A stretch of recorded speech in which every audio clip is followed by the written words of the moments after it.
नमस्कार, आप देख रहे हैं राजधानी लाइव और आपके साथ मैं हूं निशा रौतेला। तो चलिए राजधानी लाइव की शुरुआत करते हैं। उदयपुर और अमरावती की घटनाओं के बाद अब विश्व हिंदू परिषद ने ऐसे लोगों की सुरक्षा का बीड़ा उठाया है जिनको धर्म के नाम पर धमकी मिल रही है या वो खुद को असुरक्षित महसूस कर रहे हों। विहिप के राष्ट्र प्रवक्ता विनोद बंसल के अनुसार धर्म के नाम पर लोगों को आतंकित करने का जो षड्यंत्र बड़े पैमाने पर रचा जा रहा है, उसको ध्यान में रखते हुए विश्व हिंदू परिषद ने तय किया है कि उसके बजरंग दल के कार्यकर्ता देश के हिंदुओं की रक्षकों के लिए आगे आएंगे और इसके तहत विहिप ने देश के करीब करीब हर राज्य में ऐसे बजरंगियों की लिस्ट जो है तैयार की है जो जरूरत पड़ने पर तुरंत सहायता प्रदान कर सकें। विनोद बंसल ने कहा, जिस तरीके से किसी भी धर्म के नाम पर धमकी मिल रही हो या वो खुद को असुरक्षित महसूस कर रहे हो तो सबसे पहले स्थानीय पुलिस स्टेशन में शिकायत दर्ज कराएं और इसके बाद भी पुलिस मुखदर्शक अगर बनी रहती है और किसी तरह की कोई हेल्प नहीं करती तो फिर उनके बजरंग से संबंधित व्यक्तियों को सहायता के लिए आगे आया। और बंसल ने कहा कि उनके मुताबिक इसके लिए उन्होंने हेल्पलाइन नंबर भी जारी कर दिया है। इसके साथ ही विहिप ने कल आज 9 जुलाई को दिल्ली में संविधान संकल्प यात्रा के आयोजन का ऐलान कर दिया है और इस ऐलान के मुताबिक विहिप आज दिल्ली के मंडी हाउस में जंतर मंतर तक पैदल मार्च करेगी और इसके साथ साधु संतों के अलावा बड़ी संख्या में रिटायर्ड प्रशासनिक अधिकारी भी शामिल होंगे।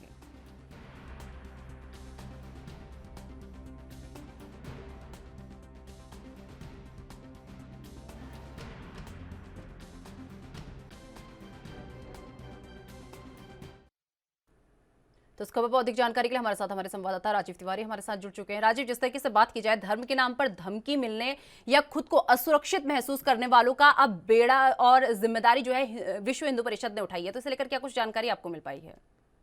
तो देखिए, बिल्कुल सही कहा। यहाँ पर बात करें उदयपुर की और अमरावती की, तो यहाँ पर जिस तरीके से धर्म का नाम पर कहीं ना कहीं आरोप प्रत्यारोप देखने को मिले, कहीं ना कहीं इसको लेकर कहीं ना कहीं दिक्कतें भी आती नजर आई, प्रशासन भी परेशान है। मगर यहाँ पर बात करें जिस तरीके से कि धर्म के नाम पर कहीं ना कहीं धमकाने की कोशिश की जा रही है, जान से मारने की कोशिश की जा रही है, और जिस तरीके से अमरावती के अंदर देखने को मिला, उदयपुर के अंदर देखने को मिला, उससे तो कहीं ना कहीं जो पूरे देश का माहौल है या फिर कहें आम जनता जो है वो कहीं ना कहीं डरी हुई है। और खास तौर पर हिंदूवादी संस्थाओं के लोग जो है वो कहीं ना कहीं उनके बीच में डर देखने को मिल रहा है। मगर इसी को लेकर कहते हैं विश्व हिंदू परिषद की तरफ से भी एक ऐलान किया गया है जिसके अंदर संविधान संकल्प यात्रा की शुरुआत की जाएगी और आज इसको लेकर मंडी हाउस से लेकर जंतर मंतर तक पैदल मार्च किया जाएगा और तमाम हिंदू संगठनों के जो नेता होंगे या फिर कहे हिंदू संगठनों के लोग होंगे वो इसके अंदर शामिल होंगे और एक ही संदेश देने की कोशिश की जा रही है कि जो धर्म के नाम पर धमकियां मिल रही हैं या फिर कहें जान से मारने की जो धमकियां दी जा रही हैं उसके लिए क्या है, कहीं ना कहीं हिंदू संगठनों के जो लोग हैं वो एकजुट होते नजर आ रहे हैं और बजरंग दल के जो लोग हैं वो कहीं ना कहीं संकल्प लेते हुए नजर आ रहे हैं कि वो अगर कानून व्यवस्था नहीं पुलिस नहीं बना पाती या फिर कहें लोगों को सुरक्षा नहीं दे पाती है तो बजरंग दल के जो लोग हैं वो आगे आएंगे, सुरक्षा मुहैया कराएंगे और लगातार कोशिश भी की जाएगी किसी भी हिंदू व्यक्ति के ऊपर इस तरीके की घटना ना हो जो उदयपुर के अंदर और ये अमरावती के अंदर हुई। मगर यहाँ पर बात करें हिंदू संगठनों की लोगों की या फिर क्या हिंदू संगठनों के नेताओं की, तो उनकी तरफ से बड़े बड़े वादे जरूर किए जा रहे, बड़े बड़े दावे किए जा रहे हैं और यहाँ तक कि हेल्पलाइन नंबर भी जारी किया गया है कि किसी को भी कोई दिक्कत होती है वो बजरंग दल के कार्यकर्ता या फिर क्या हेल्पलाइन नंबर से संपर्क किया जा सकता है। मगर यहाँ पर बात करें जिस तरीके से उन्होंने ये भी स्पष्ट किया कि अगर किसी को भी जान से मारने की या फिर धमकी मिलती है धर्म के नाम पर वो पहले अपने स्थानीय पुलिस को पास शिकायत दर्ज कराएं, अगर पुलिस कार्रवाई नहीं करती है तो बजरंग दल के पास आए। मगर यहाँ पर जिस तरीके से आज संविधान संकल्प यात्रा की शुरुआत की जाएगी तो उससे तो कहीं ना कहीं पूरे देश के अंदर एक संदेश जाता हुआ नजर आएगा जिसके अंदर ये जिस तरीके से धमकियां मिल रही हैं धर्म के नाम पर तो उसको लेकर कहीं ना कहीं हिंदू संगठन जो नेता हैं या फिर कहे हिंदू संगठन जो लोग हैं वो एकजुट होते हुए नजर आएंगे और कहीं ना कहीं एक बड़ा मैसेज देने की कोशिश की जाएगी कि धर्म के नाम पर राजनीति नहीं होगी और दूसरा धर्म के नाम पर जो धमकाने की कोशिश की जा रही है वो नहीं हो पाएगी। जी राजीव, जिस तरीके से बात करें विहिप द्वारा आज संविधान संकल्प यात्रा का भी आयोजन किया जाना है, तो कितने बजे से यात्रा शुरू हो जाएगी, इसे लेकर क्या कुछ अपडेट आपको अभी तक मिल पाया है?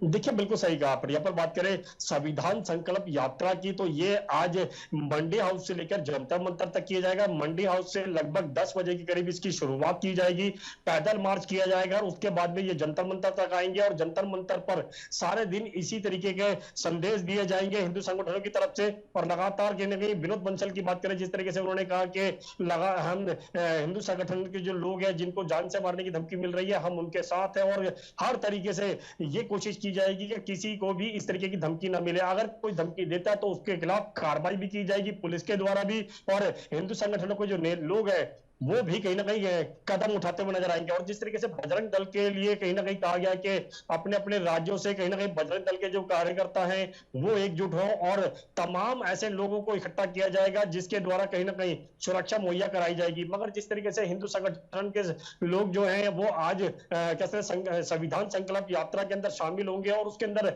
उम्मीद ये भी जताई जा रही है कि इसके अंदर तमाम जो हिंदू संगठनों के लोग हैं, आम जनता है, वो इसमें भाग ले सकती है। और दिल्ली पुलिस की तरफ से भी जंतर मंतर पर और मंडी हाउस पर सुरक्षा के इंतजाम किए गए हैं और लगातार ये कोशिश की गई है कि इस तरीके के प्रदर्शन से कोई भी ऐसी घटना ना घट सके जिससे कहीं ना कहीं गलत मैसेज आता हुआ नजर आए। मगर यहाँ पर बात करें जिस तरीके से उदयपुर के अंदर घटना जो देखने को मिली थी, उससे कहीं ना कहीं लोग, हिंदू संगठनों के जो लोग हैं वो कहीं ना कहीं दहशत में होते नजर आ रहे हैं और कहीं ना कहीं सुरक्षा को लेकर भी कहीं ना कहीं सवाल खड़े किए जा रहे हैं कि सुरक्षा मुहैया कराई जाए। मगर जिस तरीके से बात करें सुरक्षा की पुलिसकर्मियों की, तो पुलिसकर्मी अपनी तरफ से कार्रवाई कर रहे हैं, पुलिस अधिकारी भी अपनी तरफ से कार्रवाई कर रहे हैं, सरकार भी अपनी तरफ से कार्रवाई कर रही है। मगर अभी तक जो धमकियां मिलने का सिलसिला है वो लगातार जारी होता हुआ नजर आ रहा है। जी राजीव, जिस तरीके से बात करें, ये आज संविधान संकल्प यात्रा होने जा रही है, तो इसमें मुख्य चेहरे कौन कौन रहेंगे जो इसमें शामिल होंगे? क्या इस यात्रा के लिए परमिशन मांग ली गई है दिल्ली सरकार से? देखिए बिल्कुल बात कर रहे हैं, यहाँ पर बात करें संविधान संकल्प यात्रा की, तो इसकी शुरुआत जो है वो मंडी हाउस से लेकर जंतर मंतर तक की जाएगी। इसके अंदर तमाम जो हिंदू संगठनों की लोग हैं, चाहे वो विश्व हिंदू परिषद के हों या फिर बजरंग दल के हों या फिर किसी और हिंदूवादी संस्था के हों, तमाम जो नेता होंगे या फिर कहें जनता होगी वो इसमें शामिल होगी। और इसकी परमिशन दिल्ली पुलिस के द्वारा ली भी गई है और लगातार इसके लिए कोशिश की जा रही थी कि दिल्ली पुलिस के द्वारा भी कि इसके अंदर किसी भी तरीके की घटना ना घट सके। मगर आज बात करें दिल्ली के जंतर मंतर की, तो वहां पर कहीं ना कहीं सुरक्षा व्यवस्था बिल्कुल बढ़ा दी गई और कल से ही इसकी तैयारी की जा रही थी, साउंड लगाए जा रहे थे और लगातार मैसेज देने के लिए मंच भी बनाया जा रहा था और लगातार ये भी कोशिश की जा रही थी कि आज सारे दिन भी जिस तरीके से हिंदूवादी संगठनों के नेता जो है या फिर कहे लोग हैं जिस तरीके से संदेश देंगे उसके अंदर कहीं भी किसी भी तरीके की घटना ना घट सके। मगर दिल्ली पुलिस अपनी तरफ से पूरी तरह सुरक्षा मुहैया कराई हुई है और लगातार कोशिश भी की जाएगी कि मंडी हाउस से लेकर जंतर मंतर तक किसी भी व्यक्ति को इस तरीके की घटना ना घटने दी जाए जिससे दिल्ली पुलिस के ऊपर सवालिया निशान खड़ा होता हुआ नजर आ रहा है। मगर यहाँ पर बात करें हिंदू संगठनों की लोगों की, तो वो कहीं ना कहीं आवाज जरूर उठाते हुए नजर आ रहे हैं और सुरक्षा को लेकर कहीं ना कहीं आवाज भी उठाई जा रही है और ये भी कहा जा रहा है कि जिन लोगों को धमकियां मिलेगी उसके लिए हिंदूवादी संगठन या फिर कहे बजरंग दल के लोग जो है वो कहीं ना कहीं सामने आते हुए नजर आएंगे और कहीं ना कहीं सुरक्षा मुहैया कराई जाएगी। जी राजीव, जिस तरीके से बात की जाए, विहिप द्वारा लोगों की मदद करने का यहाँ पर निर्णय लिया गया है, ये फैसला उनके द्वारा लिया गया है, तो इसके लिए उनके द्वारा क्या क्या तैयारियां कर ली गई हैं? देखिए बिल्कुल सही कहा गया। यहाँ पर बात करें हिंदू संगठनों की, तो हिंदू संगठनों की तरफ से बिल्कुल तैयारी की गई है। बजरंग दल को इसके अंदर नियुक्त किया गया है कि बजरंग दल के जो जितने भी कार्यकर्ता हैं पूरे देश के अंदर वो कहीं ना कहीं और लोगों को शामिल करेंगे और ऐसे लोगों की टीम बनाई जाएगी जो समय पड़ने पर लोगों की मदद के लिए आगे आ सके, हर तरीके से वो समय पड़ने पर मदद कर सके, चाहे वो किसी भी तरीके की कैसे सुरक्षा हो वो कहीं ना कहीं बजरंग दल के द्वारा की जाएगी। और बजरंग दल को इसके अंदर कहीं ना कहीं अहम रोल निभाना होगा और बजरंग दल कहीं ना कहीं इसके अंदर अहम रोल निभाता हुआ नजर आएगा और जिसके लिए हेल्पलाइन नंबर भी जारी किया गया और लगातार ये भी कोशिश की जा रही है पहले दिल्ली पुलिस या फिर कहें अपने अपने राज्यों की पुलिस से सुरक्षा व्यवस्था की मांग की जाए। अगर वो पुलिस नहीं कर पाती है तो कहीं ना कहीं बजरंग दल या फिर कहें हिंदूवादी संगठन के जो लोग हैं वो कहीं ना कहीं इसके अंदर अपना योगदान देंगे और सुरक्षा मुहैया कराएंगे। मगर देखना होगा इसके बाद, आज के संदेश के बाद में कितने बड़े जो हिंदूवादी संगठन के लोग हैं या जिनको जान से मारने की धमकी मिल रही है उसके लिए बजरंग दल किस तरीके से सामने आता हुआ नजर आएगा। जी राजीव, जिस तरीके से ये ऐलान किया गया, ये फैसला लिया गया कि जो असुरक्षित महसूस कर रहे हैं उन्हें सुरक्षा मुहैया कराई जाएगी, ऐसा विहिप द्वारा कहा गया है, तो इसके बाद लोगों में कितना सुरक्षा को लेकर कितना देखने को मिल रहा है, कितनी चीजें देखने को मिल रही हैं, उन्हें कितना सुरक्षित महसूस हो रहा है यहाँ पर लोगों को? तो देखिए बिल्कुल सही कहा आपने। यहाँ पर बात करें तमाम जो नेताओं की या फिर कहें जिन लोगों को धमकियां मिल रही हैं वो कहीं ना कहीं खास तौर पर या तो हिंदूवादी संगठनों से जुड़े हुए हैं या फिर कहें भाजपा से जुड़े हुए हैं, उन लोगों को इस तरह की जान से मारने की धमकी मिल रही है। निपुण शर्मा की बात करें या फिर कहें कहते हैं कपिल की बात करें या फिर कहें और लोगों की बात करें, तो जिन लोगों को धमकियां मिल रही हैं तो लगातार कहीं ना कहीं इस तरीके की धमकियों से कहीं ना कहीं हिंदूवादी संगठनों के लोग जो है वो डरे हुए नहीं है, बल्कि ये मैसेज दिया जा रहा है कि कोई भी घटना घटती है तो उसके लिए कहीं ना कहीं कहते हैं दूसरे पक्ष जो है वो कहीं ना कहीं इसके लिए जिम्मेवार होगा। मगर पुलिस के लिए भी कहीं ना कहीं सवाल खड़े किए जा रहे हैं कि पुलिस व्यवस्था क्यों ना डामाडोल होती नजर आ रही है, पुलिस सुरक्षा व्यवस्था क्यों नहीं बना पा रही है, इसको लेकर भी कहीं ना कहीं सवाल खड़े होते नजर आ रहे हैं। मगर आज का जो संविधान संकल्प यात्रा होगी उसके अंदर कितने बड़े योगदान देखने को मिलेंगे और हिंदूवादी संगठनों की तरफ से कितनी जनता इकट्ठी होगी और लगातार जो मैसेज देने की प्रक्रिया होगी वो किस तरीके से की जाएगी, और लगातार इसको लेकर 5 बजे तक के लिए प्रदर्शन करने की अनुमति मिली हुई है और लगातार दिल्ली पुलिस यही गौर करती हुई नजर आएगी कि किसी भी तरीके की घटना न घटे और जंतर मंतर को एक छावनी के तौर पर पैक कर दिया गया है ताकि किसी भी अप्रिय घटना की घटना ना घट सके। मगर यहां पर बात करें जिस तरह की सुरक्षा की, तो सुरक्षा दिल्ली पुलिस की तरफ से बिल्कुल महफूज कर ली गई है। जी राजीव, विहिप के राष्ट्रीय प्रवक्ता विनोद बंसल ने इसे लेकर, इस पूरे मामले को लेकर क्या क्या जानकारी उनके द्वारा दी गई है?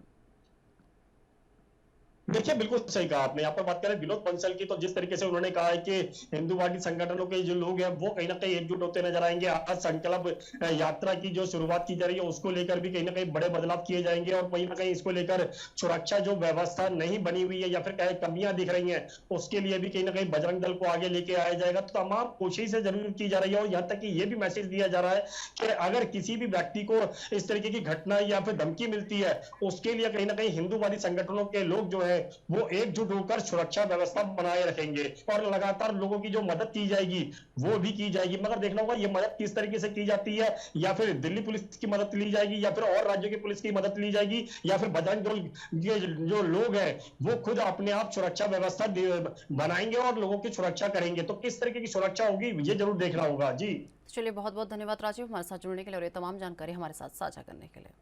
तो आपको बता दें कि अमरनाथ गुफा के पास बादल फटने की खबर है। घटना शुक्रवार शाम 5:30 पर हुई। जिस समय बादल फटा उस समय गुफा के पास 10 से 15,000 श्रद्धालु मौजूद थे। इस घटना में 3 महिलाओं समेत 15 लोगों की मौत हो गई है। 35 से 40 श्रद्धालुओं के अभी भी फंसे होने की खबर सामने आ रही है। गुफा के पास फंसे यात्रियों को पंचतरणी के ले जाया गया है और बादल फटने की घटना पवित्र गुफा के 1 से 2 किलोमीटर के दायरे में हुई है। पहाड़ों से तेज बहाव के साथ आए पानी से श्रद्धालुओं के लिए लगाए गए करीब 25 टेंट और 2 से 3 लंगर इसमें बह गए हैं। आपको बता दें कि बारिश से पूरे इलाके में तेजी से पानी भर गया है और कई लोग जो है इसकी चपेट में आ गए हैं। कई श्रद्धालु लापता हैं और उनके तेज बहाव में बहने की आशंका है। घटना के तुरंत बाद आईटीबीपी और सीआरपीएफ, बीएसएफ, एनडीआरएफ और एसडीआरएफ के साथ जम्मू कश्मीर पुलिस की टीम ने रेस्क्यू जो है शुरू कर दिया है और एनडीआरएफ के डीजी अतुल करवाल ने बताया कि लोगों को सुरक्षित निकालकर कैंपों तक पहुंचाया जा रहा है। घायलों को एयरलिफ्ट करके अस्पताल ले जाया गया है। हादसे के बाद पीएम नरेंद्र मोदी ने जम्मू कश्मीर के उपराज्यपाल मनोज सिन्हा से बात की है। उन्होंने हादसे पर दुख जताया और पीड़ित लोगों तक हर मुमकिन मदद पहुंचाने की बात कही है। वहीं गृह मंत्री अमित शाह ने ट्वीट किया है, बाबा अमरनाथ जी की गुफा के पास बादल फटने से आई बाढ़ के संबंध में मैंने आईजी मनोज सिन्हा से बात कर स्थिति की जानकारी ली है। लोगों की जान बचाना हमारी प्राथमिकता है और सभी श्रद्धालुओं की कुशलता की कामना करता हूं। ऐसा अमित शाह का अपने ट्वीट में उनके द्वारा लिखा गया है।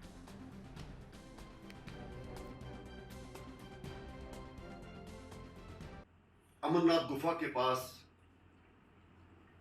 जो आसमानी आफत आई आज बादल के फटने के कारण से, बहुत से लोग बह गए। अभी पूरी जानकारी नहीं मिली है कि कितने लोगों को रेस्क्यू किया गया है। भारत सरकार ने उसी वक्त से एनडीआरएफ, एसडीआरएफ को वहां तैनात किया है। वो रेस्क्यू ऑपरेशन कर रहे हैं। उम्मीद है कि जल्द ही उस आंकड़े का पता लगेगा। इस प्रकार की जो घटनाएं बहुत बार हो जाया करती हैं पहाड़ी क्षेत्रों में। मैं उन सभी जिन लोगों का वहां पर देहांत हुआ है उनके प्रति, उनके परिवार के प्रति संवेदना व्यक्त करता हूं। और उम्मीद दिलाता हूँ कि जल्द ही भारत सरकार द्वारा जिस प्रकार से हमारे सुरक्षा बल वहाँ पर तैनात हैं, लगे हुए हैं, जल्द ही इस हादसे से हम बाहर आएंगे। एक बार फिर से हम सबको मिलकर के इस सारे माहौल को देख करके उसी तरह से कदम उठाने होंगे।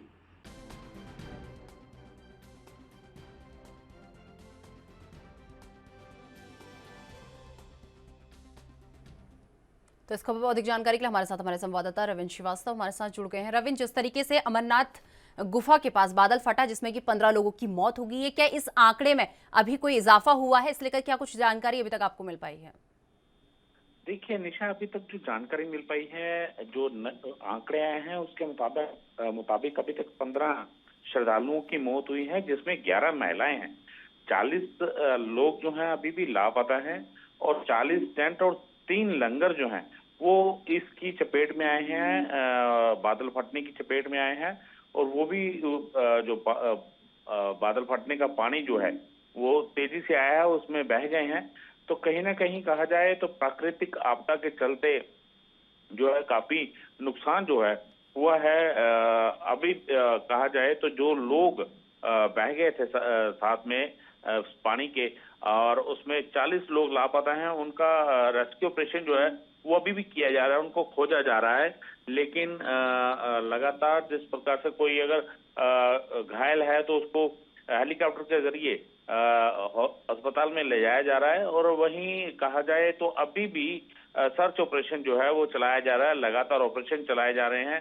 आईटीबीपी के जवान, एसडीआरएफ, एनडीआरएफ और जम्मू कश्मीर पुलिस के साथ साथ सीआरपीएफ के जवान और सेना के जवान लगातार कोशिश कर रहे हैं कि किसी प्रकार से जो लोग अगर बच गए हैं तो उनकी तलाश जो है वो की जाए। लेकिन लगातार कहा जाए तो जिस प्रकार से मौसम खराब बना हुआ है, बीते कल की अगर बात करें तो बीते कल जम्मू और कश्मीर में कई जगह पर बादल फटा है। राजौरी में बादल फटा है, अमरनाथ गुफा के पास बादल फटा है, डोडा में बादल फटा है। तो कहा जाए कल जो है मौसम ने कहा जाए तो मौसम जो है पिछले 3-4 दिन से लगातार खराब चल रहा है। हालांकि उससे पहले भी अमरनाथ यात्रा को रोक दिया गया था, लेकिन कल जिस प्रकार से एकदम से तेज बारिश आई और उसके बाद बादल फटने से जो है यात्री जो श्रद्धालु हैं वो कहीं न कहीं इस की चपेट में आए हैं और काफी नुकसान जो है हुआ है। हालांकि अगर पिछले 1 दशक की बात करें तो इतनी बड़ी तबाही जो है वो नहीं हुई है। हालांकि 12 साल पहले 3 बार बादल फटे थे, लेकिन इतना नुकसान जो है वो नहीं हुआ था। अभी भी तलाश जो है वो लोगों की जा रही है। और वहीं गृह मंत्री अमित शाह और प्रधानमंत्री नरेंद्र मोदी ने इस घटना पर अपना दुख जाहिर किया है और एलजी से लगातार जो एलजी मनोज सिन्हा है उनसे लगातार हाल इस बारे में जानकारी ली जा रही है कि क्या वहां पर अभी भी हालात सामान्य हुए हैं या नहीं हुए हैं। उसके बारे में लगातार जो है वो खबरें जो हैं वो गृह मंत्रालय और प्रधानमंत्री को दी जा रही हैं। जी रविंद्र, जिस तरीके से बात की जाए इस तरह की खराब मौसम को लेकर, क्या मौसम विभाग द्वारा कोई अलर्ट पहले जारी नहीं किया गया था, कोई चेतावनी पहले जारी नहीं की गई थी? देखिए निशा, बारिश का अलर्ट तो था, लेकिन बादल फटने का जो है वो नहीं बताया जा सकता है कि कहां पर बादल फटेगा। लेकिन जिस प्रकार से कहा जाए कि वेदर जो है वो बरसात का मौसम है और ऐसे में मानसून जो है वो लगातार चल रहा है। उत्तर भारत की बात करें या बाकी राज्यों की बात करें तो वहां पर बारिश का सिलसिला चल रहा है। और अमरनाथ यात्रा पर पहले भी जो है इस प्रकार की घटनाएं जो हो चुकी हैं। मैंने पहले भी बताया कि 1 दशक पहले भी 3 बार बादल फटा था, लेकिन उसमें इतना नुकसान जो है वो नहीं हुआ था। लेकिन कल जिस प्रकार से बादल फटा है, करीब गुफा के कहा जाए तो 1 से 1.5 किलोमीटर ऊपर बादल फटा है और एकदम से ही पानी का सैलाब जो है बहुत तेजी से आया है और लोगों को अपनी चपेट में उसने ले लिया है। और उसमें करीब 15 श्रद्धालु जो हैं उनकी मौत हुई है, जिसमें 11 महिलाएं हैं और 40 से ज्यादा अभी भी लोग लापता हैं, जिनकी तलाश जो है वो की जा रही है। निशा, तो चलिए बहुत बहुत धन्यवाद रविंद्र हमारे साथ जुड़ने के लिए और ये तमाम जानकारी हमारे साथ साझा करने के लिए। तो आपको बता दें कि विगत तो फिलहाल वक्त हो चुका एक छोटे से ब्रेक का, ब्रेक के बाद फौरन हाजिर होता है।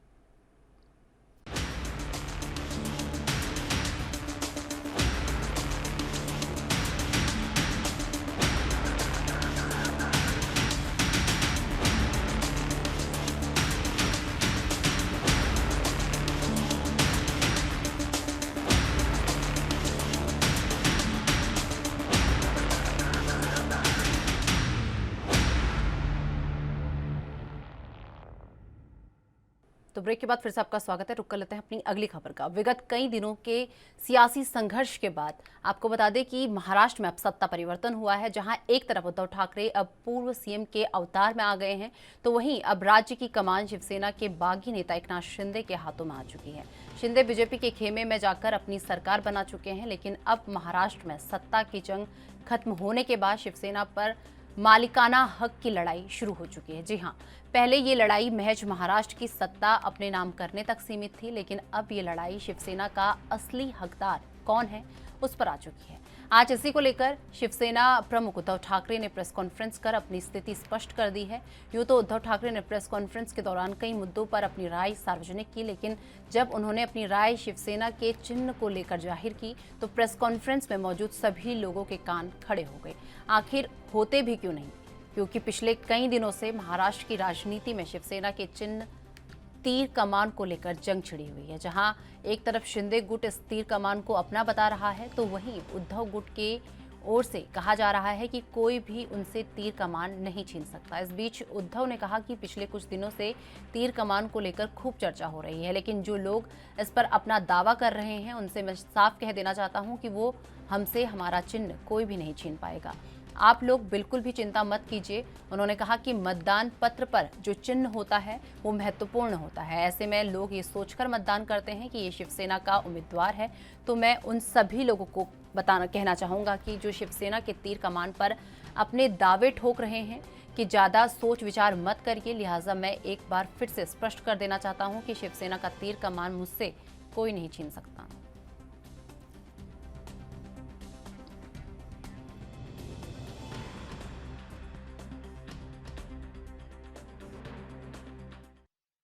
तो इस खबर पर अधिक जानकारी के लिए हमारे साथ हमारे संवाददाता सत्यप्रकाश सोनी हमारे साथ जुड़ चुके हैं। सत्यप्रकाश, जिस तरीके से बात की जाए, महाराष्ट्र का सियासी संकट अब खत्म हो चुका है, लेकिन अब बात लड़ाई जो है अब इस बात पे आ गई है कि शिवसेना का असली हकदार कौन है। बिल्कुल निशा जी, देखिए जिस तरह से कल शिवसेना प्रमुख उद्धव ठाकरे ने प्रेस कॉन्फ्रेंस करे कहा, शिवसेना के चिन्ह को लेकर किसी को चिंता करने की जरूरत नहीं है। चिन्ह को लेकर उन्होंने संविधान और कानूनी प्रक्रिया के तहत तमाम जानकारी ले ली है, और इस दौरान उन्होंने कहा है कि चिन्ह को लेकर अब लोगों की चिंता करने की जरूरत नहीं है, क्योंकि चिन्ह शिवसेना का है और शिवसेना का रहेगा। वहीं दूसरी तरफ उन्होंने कहा कि जिस तरह से चिन्ह को लेकर लगातार एकनाथ शिंदे का गुट ये दावा कर रहा है, तो उन्हें यह बता देना चाहता हूं कि शिवसेना के चिन्ह को लेकर किसी तरह का दावा न ठोके, क्योंकि यह चिन्ह जो है संवैधानिक तौर पे शिवसेना का ही है। इसमें किसी का कोई हस्तक्षेप नहीं है, किसी के संपर्क में होने की जरूरत नहीं है। लेकिन इस तरह से एकनाथ शिंदे का गुट सत्ता हथियाने के बाद अब शिवसेना का चिन्ह हथियाने की प्रक्रिया शुरू कर दिया है। इस प्रक्रिया के तहत कहीं कहीं शिवसेना बैकफुट पे चली गई थी, लेकिन उद्धव ठाकरे ने इस पूरे मामले में अपना मत स्पष्ट करते हुए आज ये कह दिया है कि किसी को डरने की जरूरत नहीं है, और शिवसेना का जो तीर कमान का चिन्ह है वो उनके पास ही रहेगा। सत्यप्रकाश, जिस तरीके से बात की जाए, जब सत्ता बचाने का समय था उस समय उद्धव ठाकरे जो थे किसी से मिलना पसंद नहीं कर रहे थे, लेकिन अब उन्हें तीर कमान की भी याद आ रही है और साथ में शिवसेना का असली हकदार कौन है, इन सब की चीजों की याद अब उन्हें आ रही है। बिल्कुल निशा जी, ये बिल्कुल बात स्पष्ट है, क्योंकि इतने दिनों एक ऑडियो भी वायरल हुआ है एक बागी विधायक का, जिसमें कार्यकर्ता से बातचीत के दौरान यह 7 मिनट का वीडियो में बताया जा रहा है कि किस तरह से उद्धव ठाकरे जब शिवसैनिक परेशानी में थे, विधायक परेशानी में थे, उन्हें उनके विभाग में कर्मचारियों को काम के लिए पैसे चाहिए थे, तब उन्होंने फंड निधि उन्हें मुहैया नहीं करवाया, न उनकी कोई सुध ली, मजबूरन उन्होंने बागी होने पर मजबूर किया। यानी कि सारी जो गलती का ठिकरा है कहीं कहीं उद्धव ठाकरे के ऊपर फोड़ा जा रहा है। तो इस तरह की बयानबाजी से यह स्पष्ट हो जाता है कि उद्धव ठाकरे जब सत्ता में थे तब अपने ही विधायकों, अपने ही मंत्रियों की बात नहीं मानी। लिहाजा आज स्थिति ऐसी है कि उद्धव ठाकरे को विपक्ष में बैठने पर मजबूर किया गया है और उप पूर्व मुख्यमंत्री के तौर पे बिठा दिया गया, क्योंकि जिस तरह से लगातार आरोप लग रहे थे कि कई विधायक जो है उनसे अपने क्षेत्र के विकास के लिए जब मिलने जाते थे तो उस दौरान उन्हें वक्त नहीं दिया जाता था, उन्हें समय नहीं दिया जाता था, उन्हें निधि मुहैया नहीं करवाई जाती थी। इसका मलाल विधायकों का था। यह एकनाथ शिंदे का गुट जैसे ही सक्रिय हुआ, सभी 50 से ज्यादा विधायक उनके खेमे में चले गए और माना जा रहा है कि शिवसेना के करीब 40 विधायक इस वक्त एकनाथ शिंदे के खेमे में है, जो सरकार में है। आने वाले समय में मंत्रिमंडल का जब विस्तार होगा तो उसमें भी 12 से ज्यादा विधायक जो है एकनाथ शिंदे गुट के मंत्री बनने की फिराक। सत्यप्रकाश, जिस तरीके से बात की जाए, उद्धव ठाकरे ने एक प्रेस कॉन्फ्रेंस की है, तो उस प्रेस कॉन्फ्रेंस में उनके द्वारा क्या क्या बातें कही गई हैं? देखिए, उद्धव ठाकरे ने 2 बातें स्पष्ट किया। पहली बात, उन्होंने चुनाव चिन्ह को लेकर, शिवसेना के चिन्ह को लेकर, तीर कमान को लेकर स्पष्ट किया कि इसमें किसको डरने या गफलत में रहने की जरूरत नहीं है, क्योंकि यह चिन्ह हमेशा से शिवसेना का ही रहेगा। दूसरी बात, उन्होंने कहा कि जिस तरह से लगातार शिवसैनिक और विधायक बागी विधायक होते जा रहे हैं, ऐसे में उन्हें डरने की जरूरत नहीं है। विधिमंडल जाने से पार्टी नहीं जाती है, पार्टी रहेगी। दूसरी तरफ ठाणे महानगर पालिका में 32 नगर सेवकों को, पार्षदों को जाने के बाद उन्होंने स्पष्ट किया कि जो शिवसेना से प्रेम करते हैं वो कभी नहीं जाएंगे, जिसको शिवसेना ने बड़ा किया वह जा रहे हैं। ऐसे में शिवसेना को चिंता करने की जरूरत नहीं है। शिवसेना पहले भी थी, आज भी काबिज है और आने वाले समय में शिवसेना और बड़ी पार्टी के तौर पर उभरेगी। सत्यप्रकाश, जिस तरीके से बात की जाए, अब ये जो लड़ाई है ये इस बात पर आ गई है कि शिवसेना का असली हकदार कौन है। क्या इसे लेकर सीएम एकनाथ शिंदे द्वारा कोई रिएक्शन, कोई बात उनके द्वारा कही गई हो? बिल्कुल नहीं। देखिए, एकनाथ शिंदे ने पूरे मामले में अभी तक कोई स्पष्टीकरण नहीं दिया है, लेकिन जिस तरह से प्रक्रिया शुरू की गई है, बीजेपी के लोगों का ऐसा कहना है कि एकनाथ शिंदे गुट जो है शिवसेना का असली हकदार होगा, क्योंकि 2/3 मत बहुमत जो है उनके पास है।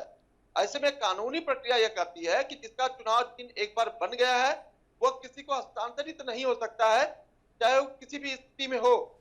यह बात खुद उद्धव ठाकरे ने कही है। तो जाहिर तौर पर अब सत्ता के बाद जो है कहीं न कहीं पार्टी को हथियाने का जो सिलसिला लगातार जारी है, उसमें अब तक एकनाथ शिंदे ने अपना स्पष्टीकरण नहीं दिया है, लेकिन शिंदे गुट जरूर ये कह रहा है कि पार्टी पर असली हकदार एकनाथ शिंदे जी का होगा, क्योंकि एकनाथ शिंदे के पास 2/3 से ज्यादा बहुमत है और सरकार में भी है, कानून प्रक्रिया भी जानती है।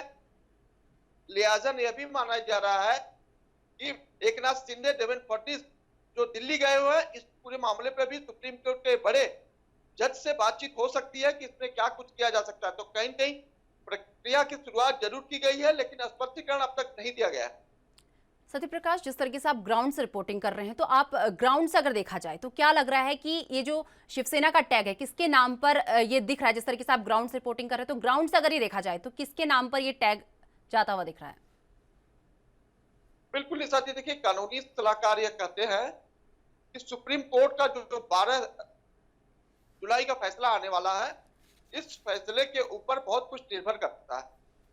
सबसे पहला, बागी विधायकों का अयोग्य करने वाली जो प्रक्रिया शिवसेना की तरफ से दी गई है, उस पर अगर कोई बातें सामने आती है तो वो बहुत इंपॉर्टेंट है। दूसरी बात है कि कानूनी सलाहकार यह कहते हैं कि चुनाव चिन्ह का जो चुनाव आयोग निर्धारित करता है, और चुनाव आयोग जब किसी एक पक्ष को निर्धारित कर दिया तो उसमें बदलाव करने की गुंजाइश बहुत कम हो जाती है। लेकिन जिस तरह से भारतीय जनता पार्टी और एकनाथ शिंदे का गुट चुनाव चिन्ह को लेकर सक्रिय है, शिवसेना को खात्मा की तरफ सक्रिय है, उसमें संजय राउत ने भी अपनी प्रतिक्रिया दी है। संजय राउत ने कहा है कि भारतीय जनता पार्टी शिवसेना को का चिन्ह हथियाने के बजाय शिवसेना को पूरी तरह से खत्म करने की फिराक में है। लेकिन इस पर उद्धव ठाकरे ने भी कहा है कि इतनी ही लड़ाई करनी थी तो चुनाव करवा कर देख लेते किसमें कितना दम है और किसमें कितनी सच्चाई है। जनता के सामने सभी जनता देख रही है। तो कहीं न कहीं ये कुल मिला जुला कर कहा जाए कि एक तरफ शिवसेना अपना पक्ष बचाने की तैयारी में है, तो दूसरी तरफ एकनाथ शिंदे पूरी तरह से हावी है कि किस तरह से शिवसेना का जो धनुष बाण तीर का निशान है वह उनके पक्ष में आ जाए।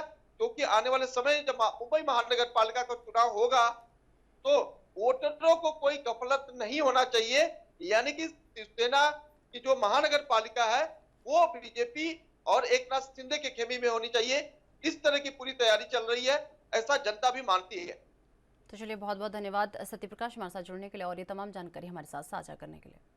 तो आपको बता दें कि छत्तीसगढ़ में कोरोना संक्रमण की रफ्तार दुगनी हो गई है और जुलाई की शुरुआत में हर दिन 100 से अधिक मरीज मिल रहे हैं। अब पिछले 2 दिनों में की अगर बात की जाए तो 200 से अधिक मरीज रोजाना मिल रहे हैं। और आपको बता दें, इसके अलावा कोरोना के पिछले 2 दिन में 2 लोगों की मौत हो चुकी है। वहीं पिछले 24 घंटे में 251 नए कोरोना पॉजिटिव मरीज मिले हैं और एक संक्रमित मरीज की रायपुर में मौत भी हो गई है। दरअसल स्वास्थ्य विभाग की ओर से जारी मेडिकल बुलेटिन के अनुसार गुरुवार को 10,813 सैंपल की जांच की गई थी, जिसमें से 251 व्यक्ति कोरोना संक्रमित पाए गए थे। इसके बाद प्रदेश की औसत पॉजिटिविटी दर जो है बढ़कर 2.32% हो गई और अब राज्य के 24 जिलों में कोरोना संक्रमण फैल गया है, जिसमें सर्वाधिक नए मरीज राजधानी रायपुर में 61 मिले हैं। इसके साथ ही रायपुर में एक्टिव मरीजों की संख्या 247 हो गई। हालांकि राहत की बात यह है कि गुरुवार को 171 मरीज इलाज के बाद ठीक हो गए हैं।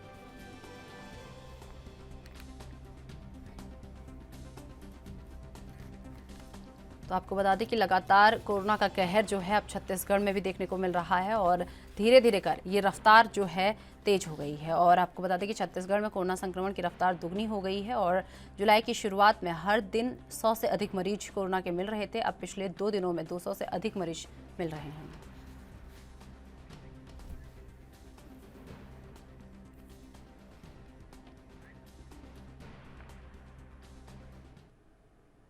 तो इस खबर पर अधिक जानकारी के लिए हमारे साथ हमारी ब्यूरो चीफ स्वाति कौशिक जी हमारे साथ जुड़ चुके हैं। स्वाति जी, जिस तरीके से छत्तीसगढ़ में जो कोरोना की रफ्तार है वो दुगनी हो चुकी है और रोजाना 100 से अधिक जो मामले हैं वो सामने आ रहे हैं, तो एक बार पूरा आंकड़ा कोरोना से संबंधित पूरा एक बार आंकड़ा कि कितने केस रोजाना सामने आ रहे हैं, कितनी पॉजिटिविटी जो दर है वो बढ़ी है, एक बार पूरा आंकड़ा।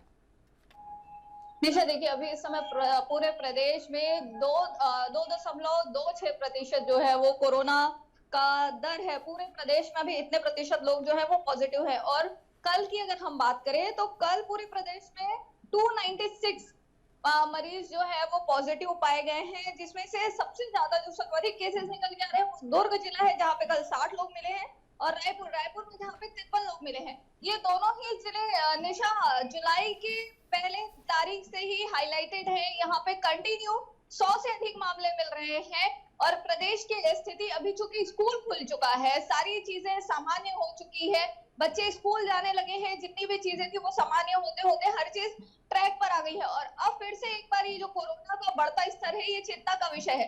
तो अभी अगर हम देख रहे हैं इस वक्त तो रायपुर और जो दुर्ग जिला है ये सबसे डेंजर स्थिति में दिख रहा है। निशा, स्वाति जी, जिस तरीके से बात की जाए लगातार जो है कोरोना की रफ्तार अब छत्तीसगढ़ में एक रफ्तार कोरोना ने पकड़ ली है, तो इसे देखते हुए कितना वैक्सीनेशन अभी तक छत्तीसगढ़ में हुआ है और क्या अभी वैक्सीनेशन का जो प्रोसेस है वो छत्तीसगढ़ में चल रहा है? देखिए बूस्टर डोज के लिए तो सरकार ने कह दिया है। इसके पहले भी जब हमारी आपकी चर्चा हुई थी तो हमने बताया था कि बूस्टर डोज के लिए और वापस से मास्क के लिए सरकार ने अपनी जो नियम है वो लागू कर दिया है। लेकिन उसके बाद भी चूंकि चिंता इसलिए भी ज्यादा है कि स्कूलें खुल गई हैं, जो बच्चे हैं उनके वैक्सीनेशन अभी वहां तक नहीं हुए जहां तक होना चाहिए, लेकिन बाकी जो जन सामान्य है उसमें 90% जो पॉपुलेशन है छत्तीसगढ़ की वहां तक वैक्सीनेशन पहुंच चुका है। स्वाति जी, जिस तरीके से बात की जाएगा कोरोना गाइडलाइंस की बात की जाए तो क्या छत्तीसगढ़ के लोग कोरोना गाइडलाइंस का पालन कर रहे हैं, पालन करते हुए दिख रहे हैं, या उसके लिए उनके अंदर जागरूकता कोरोना गाइडलाइंस को लेकर दिख रही है?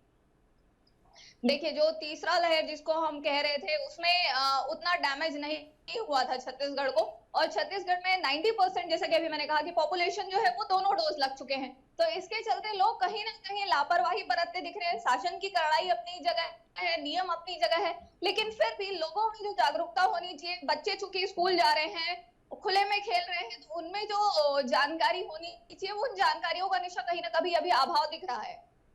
स्वाति जी, जिस तरीके से बात की जाए सबसे ज्यादा अगर केस अगर छत्तीसगढ़ में आ रहे हैं तो किस जिले से सामने आ रहे हैं? ये सबसे ज्यादा केसेस की अगर हम बात करें निशा तो रायपुर और दुर्ग जो जिला हुआ है दोनों लगे हुए हैं आपस में। तो अगर कल की तारीख की हम बात करें तो दुर्ग में कल 60 केसेस मिले हैं एक्टिव केसेस, और रायपुर की बात करें तो रायपुर में कल 53 केसेस मिले। तो ये दोनों ही जिले जो है वो जुलाई की पहली तारीख से ये अपना जो नंबर है इसको मेंटेन करके चल रहे हैं। इसमें कहीं कोई कमी नहीं आ रही है कि आज अगर 25 आ जाए तो कल 50 आ जाए, ऐसा नहीं हो रहा है। ये कंटिन्यू लगभग 100 टच करते हुए आंकड़े दिखा रहे हैं। स्वाति जी, जिस तरीके से बात की जाए, कोरोना लगातार बढ़ता जा रहा है, तो क्या इसे लेकर छत्तीसगढ़ सरकार द्वारा कोई बैठक की गई हो, इसमें चिंतन मनन उनके द्वारा इस पूरे मुद्दे पर किया गया हो? देखिए, बैठक पिछले कुछ दिन जब ये लगातार 100 केसेस रोजाना आ रहे थे, तब इन चीजों को लेकर एक बैठक हुई थी जिसमें डोज, बूस्टर डोज, जिनको वैक्सीनेशन नहीं हुआ है उनके वैक्सीनेशन, मास्क, वापस से सैनिटाइजर जैसे नियमों को, भीड़ ना बढ़ाए ऐसे नियमों को वापस एक बार लागू करने की बात की गई थी। सार्वजनिक स्थलों पे मानवीय व्यवहार को लेकर बात की गई थी। तो इस किस्म की एक बैठक हो चुकी है। स्वाति जी, जिस तरीके से बात की जाए, लोगों में कितनी जागरूकता है इस कोरोना को लेकर और क्या क्या प्रिकॉशंस जो हैं लोग इसे देखते हुए उठा रहे हैं? देखिए, जो जानकार लोग हैं, जो पहले दौर में या दूसरे दौर में कहीं ना कहीं कोरोना से एक बार पीड़ित हो चुके हैं, या किसी ने क्योंकि दूसरे दौर में देखा है निशा, हमने और आपने सब ने किसी ना किसी अपने को खोया है। वो बहुत भयंकर दौर था, छत्तीसगढ़ के लिए भी बहुत ज्यादा डैमेज हुआ था। और अब चूंकि छत्तीसगढ़ में सारे रास्ते खुले हुए, आंगनबाड़ी लेवल तक के हर चीज खुला हुआ है, लोग आपस में मिल रहे हैं, सार्वजनिक जो कार्यक्रम है वो आयोजित किए जा रहे हैं, धार्मिक आयोजन जो है वो कार्यक्रम आयोजित किए जा रहे हैं। तो अब किसी तरह का बाउंडेशन तो रह नहीं गया है, प्रदेश में कहीं पर भी नहीं रह गया है, आवागमन चारों तरफ जारी है। तो ऐसी सिचुएशन में इस तरीके से बढ़ना, और इसमें हम ये उम्मीद करें कि लोग जागरूकता दिखाएं, ये थोड़ा सा असंभव सा दिख रहा है। क्योंकि आज भी हमने देखा है कि स्कूली बच्चे जो हैं वो बिना मास्क के स्कूल जा रहे हैं और टीचर्स उनको अप्रूवल दे रहे हैं। वहां पर इस तरह की कड़ाई जो है वो देखने को कहीं नहीं मिल रही है। मॉल्स खुले हुए हैं, वहां पर भी ऐसी कोई कड़ाई नहीं है। हाँ, ये सैनिटाइजर का उपयोग जरूर जगह जगह पर हो रहा है, लेकिन मास्क जो मैंडेटरी था वो अभी बहुत कम देखने को मिल रहा है। निशा। स्वाति जी, जिस तरीके से बात की जाए, कोरोना के कुछ ना कुछ लक्षण होते हैं, तो अब जो केसेस आ रहे हैं इसमें क्या क्या लक्षण देखने को मिल रहे हैं? देखिए, अभी जितने कोरोना के केसेस आए हैं उसमें सॉरी उसमें कोरोना जो है उन्हीं को डैमेज कर रहा है जो ऑलरेडी किसी ना किसी बीमारी से ग्रसित है। एकदम अगर कोई नया केस है जो जिनको उनको सिर्फ सर्दी, खांसी और बुखार जैसे ही सिम्टम्स जो पहले दौर में था वो ही दिख रहा है। लेकिन इसमें ये जरूर हो रहा है कि जो पहले से पेशेंट्स हैं उनको हॉस्पिटलाइज्ड होने की जो प्रक्रिया है वो बढ़ी है। कोई मेजर डिसीज से पीड़ित व्यक्ति है वो बिल्कुल हॉस्पिटलाइज्ड हो रहे हैं, लेकिन बाकी सामान्यतः चूंकि सभी को फर्स्ट डोज और सेकंड डोज लग चुका है, तो वो होम आइसोलेशन में ही चीजें नॉर्मलाइज हो रही हैं। निशा। स्वाति जी, जिस तरीके से कोरोना जो है दुगनी रफ्तार से बढ़ रहा है, तो इसे लेकर सरकार के द्वारा कोई कठोरतम कदम उठाए गए हो या किसी चीज पर पाबंदी यहाँ पर लगाई गई हो? जिस तरीके से कोरोना की रफ्तार जो है दिन प्रतिदिन बढ़ती जा रही है, रोजाना 200 से ज्यादा केस सामने आ रहे हैं। पिछले 2 दिन की बात की जाए तो 200 से ज्यादा केस सामने आए हैं। तो क्या इसे लेकर कोई पाबंदियां यहाँ पर छत्तीसगढ़ सरकार द्वारा लगाई गई हो? नहीं निशा, देखिए, अभी तक पाबंदियों की तो कोई खबर नहीं आई है, लेकिन हाँ, वापस से मास्क और सैनिटाइजर को मैंडेटरी करने की बात जरूर कही जा रही है कि ये इसको अभी आप छोड़ नहीं सकते और इसके बिना आपको बहुत सारी जगहों पर प्रवेश नहीं मिलेगा। इस तरह की कुछ चिंता जो है वो सरकार कर रही है। सरकार का जो स्वास्थ्य अमला है सारी चीजों के लिए प्रिपेयर है कि कब कहाँ कितनी दवाइयां रहेंगी, कब किस हिसाब से बेड्स की आवश्यकता रहेगी, कब कौन से मेडिसिन की आवश्यकता रहेगी। इस दिशा में सरकार पूरी तरीके से तैयार है। पर ये जो जन सामान्य वाली भावनाएं हैं कि हमको तो एक बार हो चुका है या हमने वैक्सीन लगा लिया है तो हम तक ये ज्यादा डैमेज नहीं करेगा, ये जो मानसिकता है ये सरकार की पूरी तैयारियों को कहीं ना कहीं जिस स्पीड से बढ़ रहा है ये फेल करता दिख रहा है। निशा। स्वाति जी, जिसको एक बार कोरोना हो चुका है, क्या ऐसे भी केस सामने आए हैं जिसे एक बार कोरोना हो चुका है वो दोबारा से इसकी चपेट में आता हुआ नजर आ रहा हो, जो अभी केसेस सामने आ रहे हैं उसमें अगर देखा गया हो? जी निशा, बिल्कुल। इसके पहले भी हमने कई बार देखा है, सिर्फ छत्तीसगढ़ में ही नहीं देश की परिप्रेक्ष्य में बात करें तो वैक्सीनेटेड लोगों को भी कोरोना हुआ है। अभी इसमें मैं एग्जैक्टली नाम के साथ नहीं बता पाऊंगी कि वो पेशेंट कौन है, पर बिल्कुल ये चीज देखा जा रहा है कि वैक्सीनेटेड लोगों को भी भले वो कम डैमेज कर रहे हैं, ना के बराबर डैमेज कर रहे हैं, पर कोरोना ने उनको चपेट में तो लिया है। निशा। तो चलिए, बहुत बहुत धन्यवाद स्वाति जी हमारे साथ जुड़ने के लिए और ये तमाम जानकारी हमारे साथ साझा करने के लिए।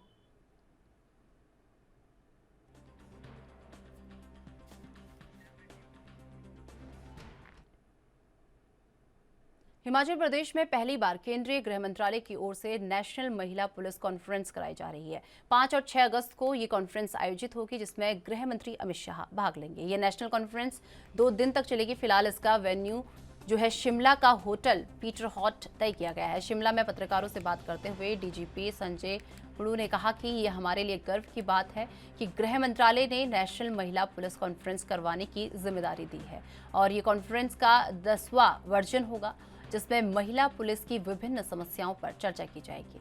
सुप्रीम कोर्ट के कुछ जज और अन्य बड़े पुलिस अधिकारी भी इसमें मौजूद रहेंगे। डीजीपी ने कहा कि नेशनल महिला पुलिस कॉन्फ्रेंस 2 साल में एक बार होती है। पहला मुद्दा क्राइम अगेंस्ट वुमेन होगा और इसमें देश भर में महिलाओं के प्रति बढ़ते हुए अपराध को लेकर चर्चा की जाएगी। दूसरा, महिला पुलिस कर्मियों की समस्या पर चर्चा की जाएगी जिसमें मुख्य तौर पर थानों में टॉयलेट की समस्या, ड्यूटी के दौरान महिला पुलिसकर्मियों द्वारा अपने बच्चों की देखभाल और अन्य समस्याओं पर भी चर्चा होगी। तीसरा, वुमेन अचीवर पर बात की जाएगी और इसमें अपने सेवाकाल के दौरान बेहतर सेवाएं देने वाली महिला पुलिसकर्मियों को सम्मानित भी किया जाएगा। कॉन्फ्रेंस में ऐसी महिला पुलिसकर्मियों का उदाहरण सामने रखा जाएगा जिन्होंने देश में क्राइम को कम करने पर बेहतर काम किया है। चौथा, पॉलिसी पेपर की प्रेजेंटेशन होगी और जिसमें पूरे कॉन्फ्रेंस में के दौरान निकाले गए मुख्य बिंदुओं पर चर्चा होगी। इसके अलावा एक ड्राफ्ट तैयार किया जाएगा जिसे गृह मंत्रालय को भेजा जाएगा।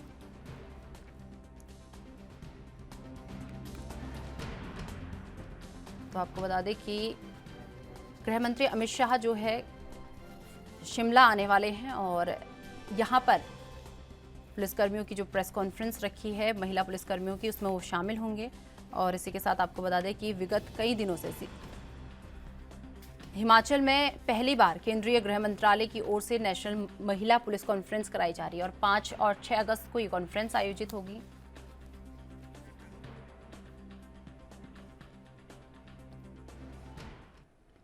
तो इस खबर पर अधिक जानकारी के लिए हमारी ब्यूरो चीफ टीना ठाकुर जी हमारे साथ जुड़ चुकी है। टीना जी, जिस तरीके से जो है अमित शाह हिमाचल आने वाले हैं, तो इसे लेकर क्या कुछ जानकारी अभी तक आपको मिल पाई है?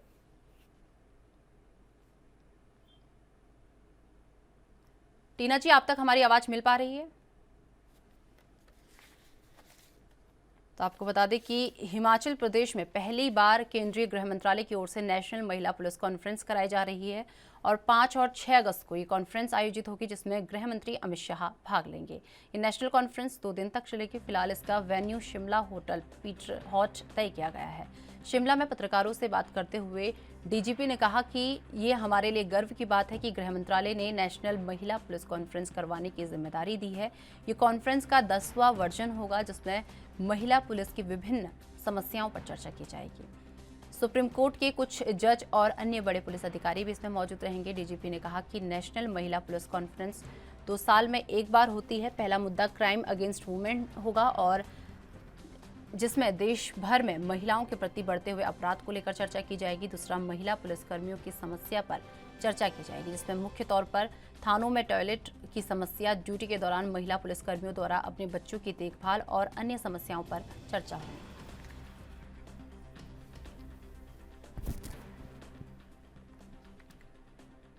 तो इस खबर पर लगातार हमारी ब्यूरो चीफ टीना ठाकुर जी हमारे साथ जुड़ी हुई है। टीना जी, जिस तरीके से देखा जाए तो अमित शाह जो हैं हिमाचल आने वाले हैं, तो इसे लेकर क्या कुछ जानकारी अभी तक आपको मिल पाई है?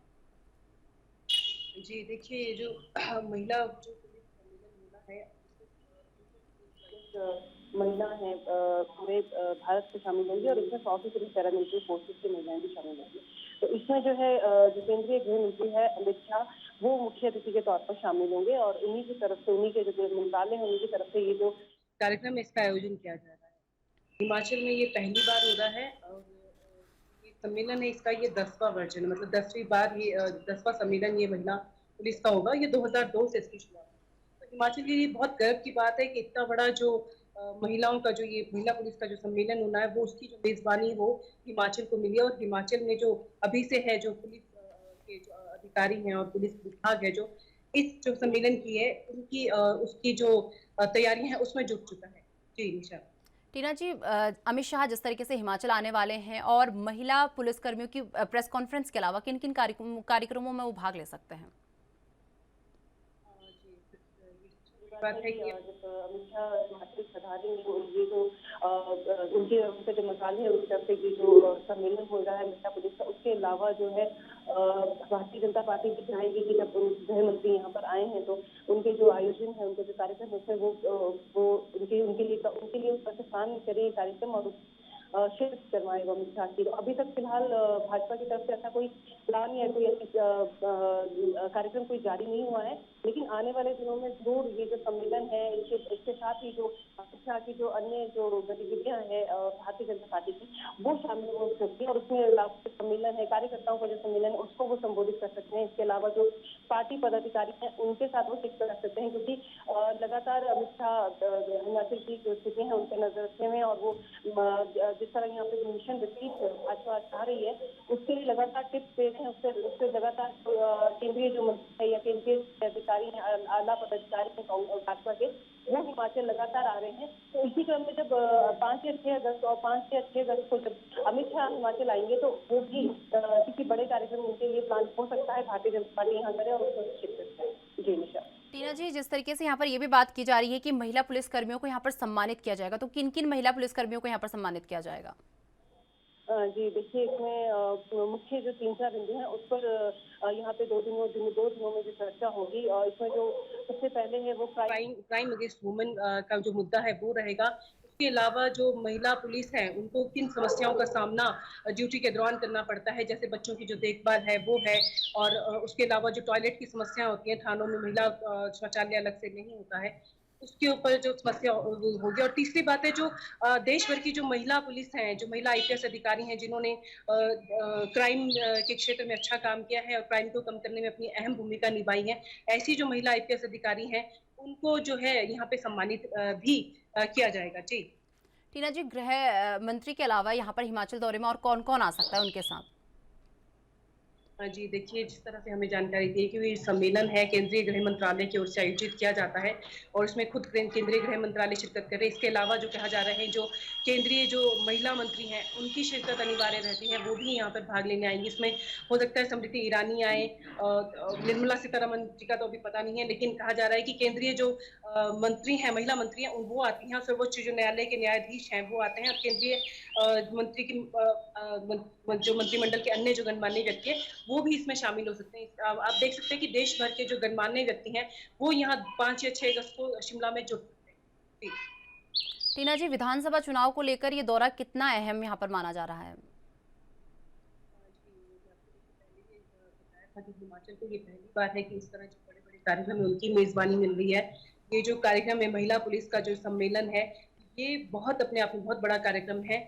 और ये जो सारे आयोजन है, ये कहा जा सकता है या ये संयोग मात्र हो सकता है कि जो केंद्र में जो भारतीय जनता पार्टी बैठी है वो इतने बड़े बड़े कार्यक्रमों की जो मेजबानी है वो हिमाचल को सौंप रही है। तो आने वाले जो विधानसभा चुनाव है, निश्चित तौर पर जो ऐसे बड़े कार्यक्रम है वो एक भारतीय जनता पार्टी की जो यहाँ की सरकार है उसकी छवि को बहुत एक हारेंगे और बड़े लेवल पे लेके जाएंगे। और जो लोग हैं, जो जनता है, वो सीधा उनसे जुड़ सकती है, वो सोच सकती है कि जो भारतीय जनता पार्टी के जो कार्यकाल है उसमें जो बड़े बड़े कार्यक्रम है जो कभी हिमाचल को नहीं मिले और हिमाचल सोच भी नहीं सकता था कि उसको एक छोटा राज्य होने के नाते उसको इतने बड़े बड़े कार्यक्रमों की मेजबानी मिल सकती है। तो निश्चित तौर पर जो आने वाले विधानसभा चुनाव है इनमें जो है भारतीय जनता पार्टी को निश्चित तौर पर ये जो बड़े कार्यक्रम है इनका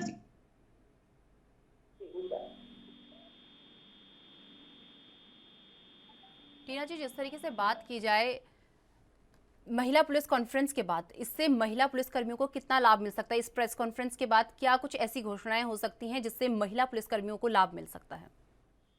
हाँ जी देखिए, जिस तरह हिमाचल की अगर मैं बात करूं, हिमाचल में जो टोटल पुलिस फोर्स है उसका जो है वो आरक्षित रहता है महिला पुलिस के लिए। और अभी भी अगर हम बात करें तो जो टोटल महिला पुलिस टोटल पुलिस है हिमाचल की, उसमें जो 13% है वो महिलाएं हैं। और आने वाले दिनों में जो 30 सब इंस्पेक्टर की जो पोस्ट भरी जानी उनमें भी 10 जो पद है वो महिलाओं के लिए आरक्षित किए गए हैं। तो जो ये कॉन्फ्रेंस है बड़े लेवल की, इसके बाद जो माना जा रहा है, क्योंकि बताया जा रहा है कि जब पहली कॉन्फ्रेंस 2002 में हुई थी, उस टाइम एनडीए की सरकार थी और उस टाइम महिलाओं ने ये समस्या उठाई थी कि थानों में महिला शौचालय नहीं है या शौचालय होते ही नहीं थे। तो उस टाइम जो कहा जा रहा है कि उप प्रधानमंत्री थे लालकृष्ण आडवाणी, उन्होंने उस टाइम 90,000 पर थाने के लिए एक रकम जारी की थी और कहा था कि ये जो महिलाएं हैं जिनको जो समस्या है उस हिसाब से उनके लिए थानों में शौचालय और अन्य सुविधाएं दी जाए। तो अभी ये माना जा रहा है कि ये जो बड़े लेवल पर हिमाचल में जो कॉन्फ्रेंस होने जा रही है, इसमें जो महिला पुलिस है वो अपने बहुत बड़े लेवल पे जो अपनी जो समस्याएं वो रखने वाली है। क्योंकि आपने देखा होगा कि पिछले दिनों भी एक वीडियो वायरल हुई थी कि एक महिला पुलिस जो ट्रैफिक में तैनात थी, वो अपना बच्चा लेकर गोद में वो ट्रैफिक को नियंत्रित कर रही थी। तो ऐसे में बहुत सवाल पुलिस विभाग पर भी उठे थे। तो ऐसे में जो माना जा रहा है कि जो छोटे छोटे बच्चे जो जिन महिला पुलिस के पास होते हैं, ऐसी जो महिला कर्मचारी पुलिस के कर्मचारी हैं, उनके लिए थानों के आसपास या थानों में महिला क्रच की सुविधा भी दी जा सकती है। और उसके अलावा जो बड़ी बड़ी जो ये क्योंकि जो थानों में जो तैनाती थी वो उस वक्त कहा गया था कि महिला एसएचओ की तैनाती बड़े लेवल पे की जाए। हालांकि जो हिमाचल में है वो बड़े लेवल पर अगर आप देखेंगे कि आधे से ज्यादा हिमाचल की कमान महिला आईपीएस अधिकारी संभाल रही है। कई जो जिले हैं उनकी कमान महिला जो एसपी हैं वो संभाल रही हैं। और यहाँ पे जो एसएचओ हैं बहुत बड़े लेवल पे अगर देखा जाए तो आधे से ज्यादा जो एसएचओ है वो महिला पुलिस है। तो ऐसे में देखा जा रहा है कि जो ये महिला कॉन्फ्रेंस जो आयोजित की जा रही है, इसके बाद जो है बड़े सुधार और बड़ी जो घोषणाएं हैं वो महिला पुलिस के लिए यहाँ पे हो सकते हैं। क्योंकि इसमें जो महिलाएं आ रही हैं वो अपने अनुभव यहाँ पे साझा करेंगे कि ड्यूटी के दौरान उन्हें किस तरह के अनुभव हुए और क्या वो चाहती हैं यहाँ पे कि पुलिस विभाग किस तरह के रिफॉर्म्स उनके लिए ड्यूटी के दौरान करवाए। तो चलिए, बहुत बहुत धन्यवाद टीना जी, आप हमारे साथ जुड़ी और ये तमाम जानकारी आपने हमारे साथ साझा की। तो आपको बता दें कि कांग्रेस के पूर्व प्रदेश अध्यक्ष गणेश गोदियाल ने कांग्रेस मुख्यालय में प्रेस वार्ता कर पीकेटीसी सदस्य द्वारा उनके ऊपर लगाए गए आरोपों को झूठा और बेबुनियादी बताया है। आपको बता दें कि और भ्रष्टाचार के आरोप पर अपनी सफाई उन्होंने दी थी। वहीं दूसरी ओर बद्रीनाथ केदारनाथ मंदिर समिति के सदस्य आशुतोष डिमरी ने गणेश गोदियाल पर पलटवार करते हुए कहा कि गणेश गोदियाल और पूरी कांग्रेस पार्टी हार से बौखलाई हुई है और इससे उभर नहीं पा रही। साथ ही आशुतोष डिमरी ने बताया कि पूरे प्रकरण में सिटिंग जज से जांच करने की मांग की गई है। आपको बता दें कि बद्रीनाथ केदारनाथ मंदिर समिति के सदस्य आशुतोष डिमरी ने आरोप लगाया कि गणेश गोदियाल ने बीकेटीसी का अध्यक्ष रहते हुए भ्रष्टाचार किए हैं।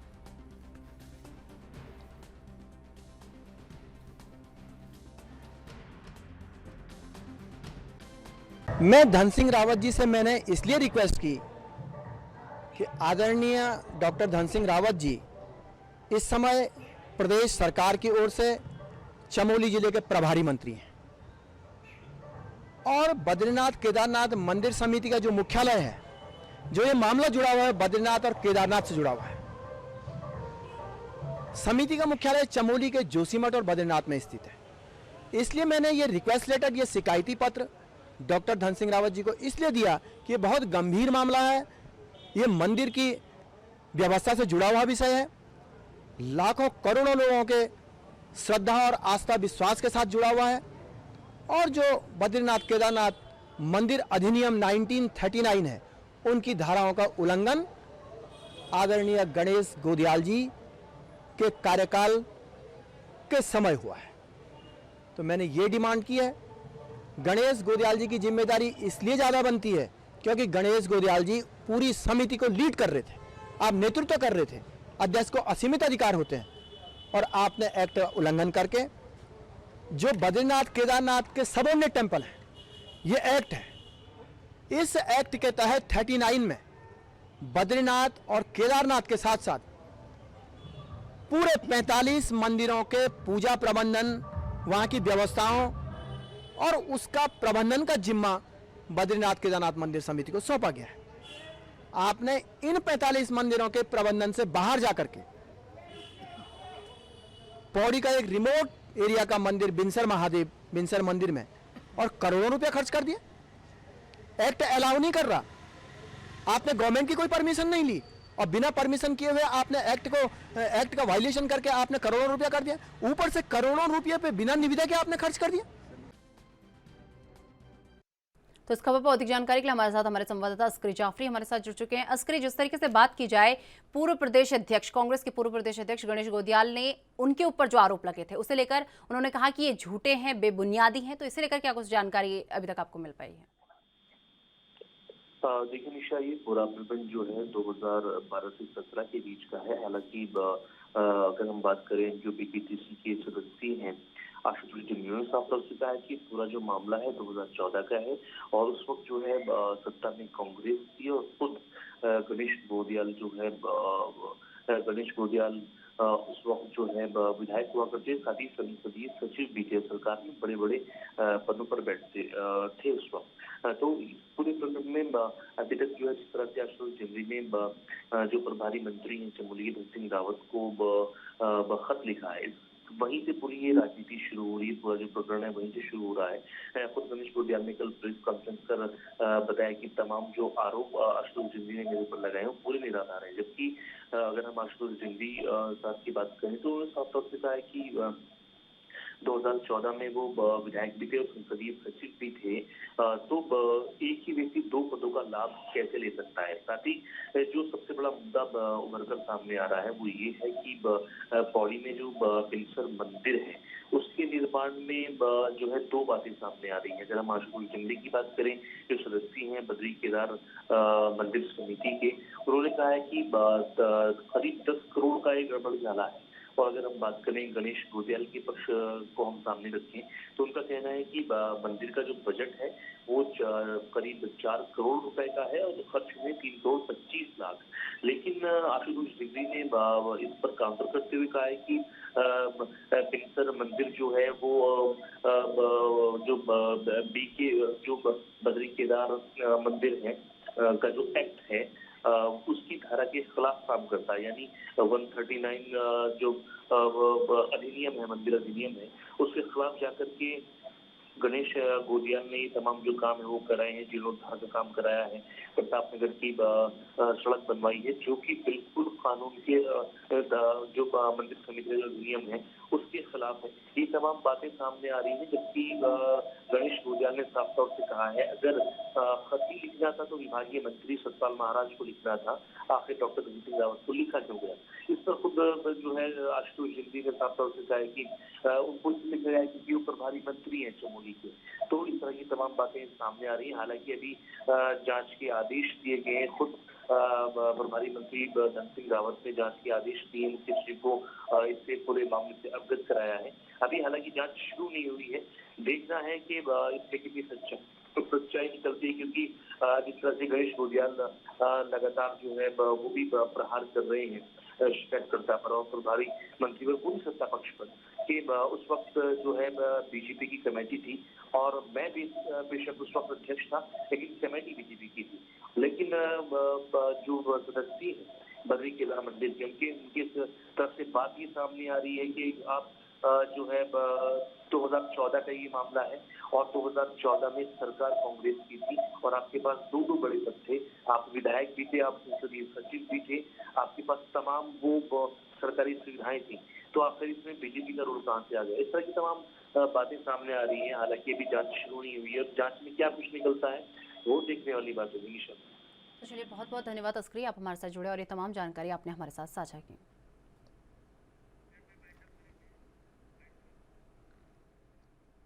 तो फिलहाल राजधानी लाइव में मेरे साथ बस इतना ही, मुझे दीजिए इजाजत, नमस्कार।